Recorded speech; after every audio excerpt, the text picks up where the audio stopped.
Élisabeth II, les secrets d'un empire.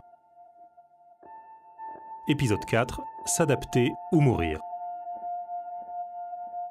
Un podcast proposé par BFM TV et raconté par Marie Perraube. Pensez à ce que nous aurions manqué si nous n'avions jamais entendu les Beatles ou vu danser Margot Fontaine. Regardez la télévision, utiliser un téléphone portable, surfer sur le net, ou pour être honnête, avoir entendu parler des gens qui ont surfé sur le net. La reine sait absolument, intimement, que si la couronne ne s'adapte pas à la société, la couronne est condamnée. Et puis c'est quelqu'un qui s'est toujours adapté aussi aux technologies. La reine Elisabeth est la toute première chef d'État à envoyer un email, par exemple, dans les années 80. Elle a ouvert son compte Instagram il n'y a pas longtemps, elle avait déjà son compte Twitter, elle va volontiers visiter les plateaux des séries. Elle a quand même été visiter tous les décors de Game of Thrones. Elle est au fond très curieuse du monde contemporain. La reine apparaît aujourd'hui en phase avec la société, voire même parfois branchée. Mais il a fallu une crise redoutable pour la forcer à changer. 1992, les couples de 3 de ses enfants volent en éclats. Le prince Andrew se sépare de Sarah Ferguson. La princesse Anne divorce. Et le naufrage du mariage du prince Charles et de Lady Di s'étale dans la presse.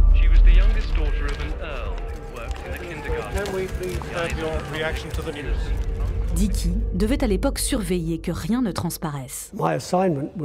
Ma mission était de m'occuper du prince de Galles et plus tard de la princesse de Galles. Ce n'était pas facile, car leur mariage s'effondrait complètement. Mais ils devaient faire bonne figure comme si tout allait bien, parce qu'ils formaient encore ce grand couple accomplissant de grandes choses au nom de la monarchie et de la reine. C'étaient les plus en vue, mais dans le même temps, leur mariage n'était pas heureux. Et ils devaient faire attention à ce que ça ne se voit pas trop dans leur attitude.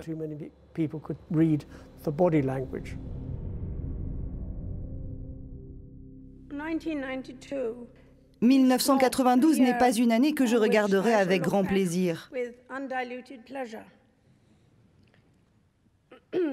Selon les mots de l'un de mes plus chers correspondants, elle s'est révélée être une annus horribilis. Les déboires conjugaux des Windsor fragilisent la monarchie, associée alors à un mauvais feuilleton. Les tabloïds franchissent la ligne rouge, ils se déchaînent contre Charles et Diana. Cela ronge Élisabeth II, même les journaux français en parlent. La petite histoire remarquera qu'Élisabeth II vient à Paris le jour de la Saint-Diane, Diana en anglais, pur hasard. Lors de ce voyage en France en juin 92, elle va même se confier à François Mitterrand et Jack Lang.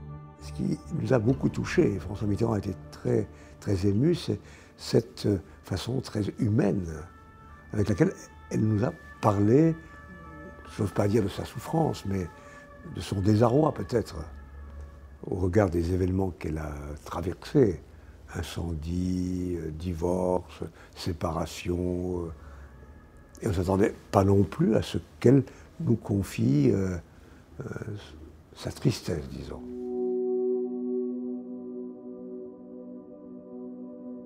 L'apogée de la crise aura lieu en 1997, avec la mort de Diana. We have reports from Paris.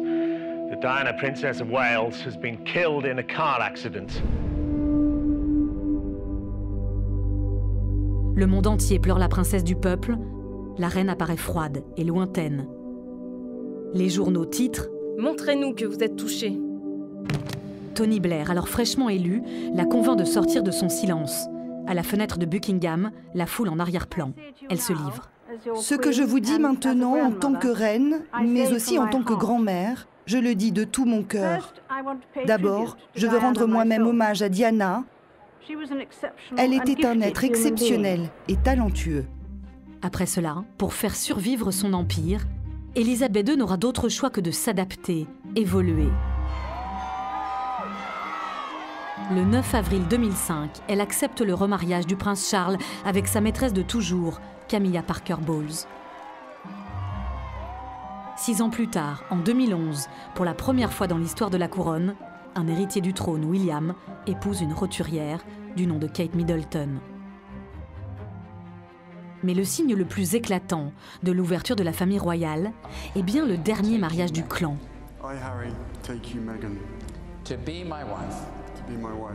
Celui du prince Harry avec Meghan Markle, une actrice américaine, métisse et divorcée.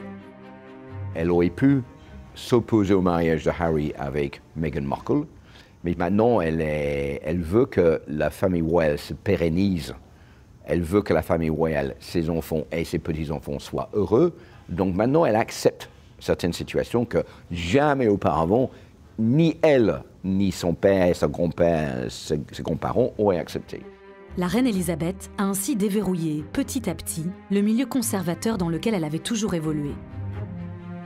En 2005, cette protestante très pieuse a même fait un pas gigantesque sur le mariage homosexuel. C'est Stéphane Bern qui nous le raconte.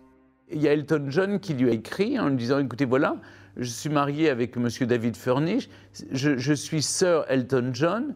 Si j'étais marié à une femme, mon épouse serait Lady John. » Et la reine a répondu « Vous avez tout à fait raison, je vais donc, votre mari sera donc désormais The Honorable David Furnish. » Si elle a passé toutes ces épreuves sans faire sombrer la monarchie, c'est qu'Élisabeth II a compris une chose, il faut soigner son image.